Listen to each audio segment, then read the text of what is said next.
تاوان سیاست طالبان را پشتونها خواهند پرداخت. نامه بسیار مهم و قابل تأمل عبدالباری جهانی به طالبان. بسم الله الرحمن الرحیم. سومین نامه سرگشاده بر رهبران امارت اسلامی افغانستان. سران محترم امارت اسلامی، السلام علیکم. میدانم که این نامه من یا به شما نمی رسد و یا اگر هم برسد تأثیر زیادی نمی کند. اما من به عنوان فردی تحصیل کرده، سال دیده و مهاجر افغان به خاطر رفع مسئولیت وجدانی این چند سطر را برایتان می نویسم. بزرگان محترم امارت، شما از یک طرف دروازه های لیسه و دانشگاه ها را بروی دختران بسته و از طرف دیگر آن عده از زنان نانآور خانواده ها را که مسئولیت پیدا کردن نفقه برای فرزندان خود را داشتند خانه نشین کرده اید. شما با این اقدام قشر تحصیل کرده در خارج و داخل افغانستان را از خود آزرده خاطر کرده اید. علیه آزادی بیان اعلان جهاد کرده اید و کسی که جرأت انتقاد از عملکرد شما را دارد مانند مطیع الله ویسا را راهی زندان میکنید. شما برای دستگیری و زندانی کردن منتقدان خود دلایلی ارائه میکنید که مورد قناعت هیچ کس در داخل و خارج از افغانستان قرار نمیگیرد. افزون بر این، هنوز قتل مرموز حامیان و نظامیان رژیم سابق ادامه دارد که مردم وقوع این رویدادها را از سوی شما میدانند. در این میان کسی به اعلامیه های شما که خود را از چنین اتفاقاتی به اطلاع میداند اهمیت نمیدهد و به آن باور نمی کند. بزرگان محترم امارت، تصاحب قدرت با زور امکان پذیر است، اما تاریخ ثابت کرده است که نگه داشتن قدرت به زور غیر ممکن است. شما را باید به این نکته متوجه کنم که نه پشتونها و نه هیچ قومیت دیگر افغانستان حق ندارد قدرت را در انحصار بگیرد و اقوام دیگر را که مانند پشتونها از صدها و بلکه هزاران سال پیش در این خاک زندگی می کنند از قدرت محروم کند و به حاشیه براند. قدرت در نظام فعلی شما نه تنها در اختیار پشتون هاست، بلکه خاصتا در دست طالبان جنوب غرب یا اصطلاحاً در اختیار طالبان قندهار بزرگ قرار دارد.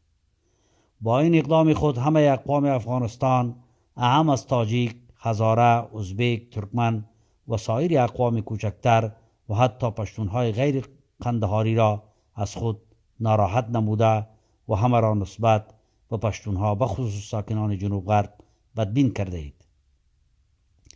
خدای نکرده اگر اتفاق بدی رخ دهد که حوادث غیر قابل پیش بینی است، در این صورت همه پشتونها که با شما زینف نبودند تاوان پس خواهند داد.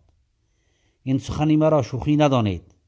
اینجا ارتش سرخ اتحاد شوروی در مقابل ما شکست فضاحتبار را متحمل شد و نظام وحشت مجاهدین پاکستانی و دلیل نارضایتی مردم از مجاهدین توسط شما سقوط کرد.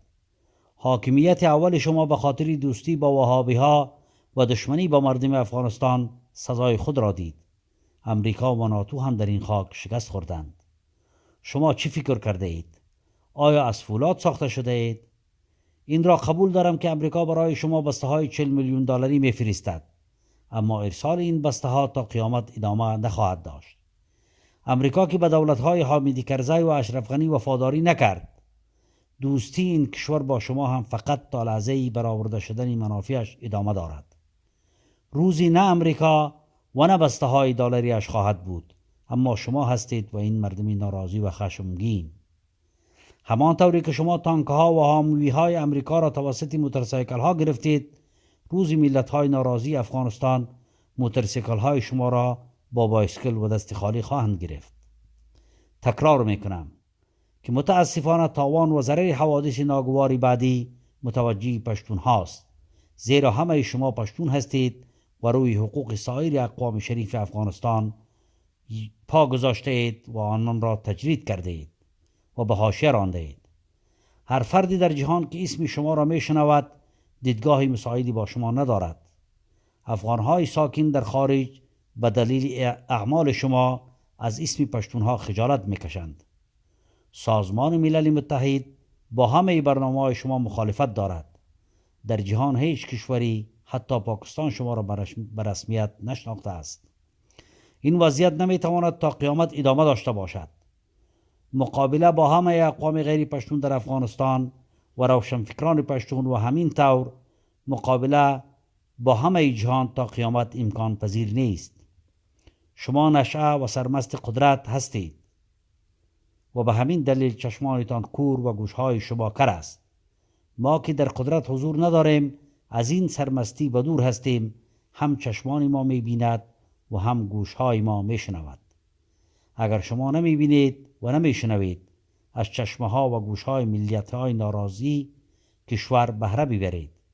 با جرأت می‌توانم بگویم که مردم افغانستان مانند دولت اول حاکمیت شما 100% از شما ناراضی هستند.